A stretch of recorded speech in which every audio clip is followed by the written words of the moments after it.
अरावली पर्वतमाला भारत की सबसे प्राचीन पर्वतमालाओं में से एक है, जिसकी आयु करोड़ों वर्ष मानी जाती है।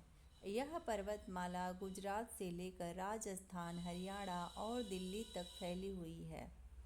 अरावली केवल एक पर्वत श्रृंखला नहीं, बल्कि उत्तर भारत के पर्यावरण संतुलन की रीढ़ है।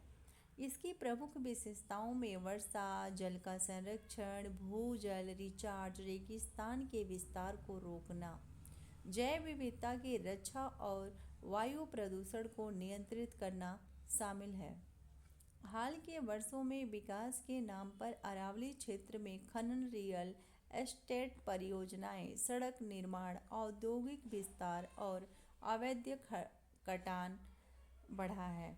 कई बार सरकारी योजनाओं और नीतिगत ढील के कारण निजी निर्माण और खनन गतिविधियों को बढ़ावा मिला, जिससे अरावली का प्राकृतिक स्वरूप तेजी से नष्ट हो रहा है। यद्यपि सरकार विकास और रोजगार के उद्देश्य से परियोजनाएं लाती है, लेकिन पर्यावरणीय प्रभावों की अनदेखी गंभीर खतरे पैदा कर रही है।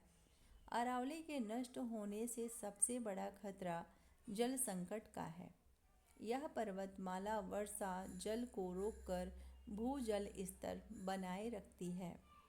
इसके कमज़ोर होने से दिल्ली, एनसीआर और राजस्थान में पानी की भारी कमी हो सकती है। दूसरा बड़ा खतरा मरुस्थलीकरण है। अरावली थार रेगिस्तान को फैलने से रोकती है। यदि यह बाधा कमज़ोर हुई तो रेगिस्तान हरियाणा और पश्चिमी उत्तर प्रदेश तक बढ़ सकता है। इसके अलावा अरावली जंगल अनेक वन्य जीवों का घर है। इनके नष्ट होने से जैव विविधता समाप्त होगी और मानव वन्य जीव संघर्ष बढ़ेगा।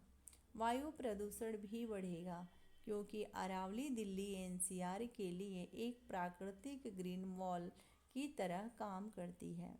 अतः आवश्यक है कि सरकार विकास और पर्यावरण संरक्षण के बीच संतुलन बनाए। सख्त पर्यावरण कानून, अवैध खनन पर रोक, वृक्षारोपण और अरावली को संरक्षित क्षेत्र घोषित करना समय की मांग है। अरावली को बचाना केवल प्रकृति नहीं, बल्कि आने वाली पीढ़ियों के भविष्य को बचाना है। अरावली बचाओ, भारत बनाओ, भविष्य आने वाली पीढ़ी को सुगम बनाओ।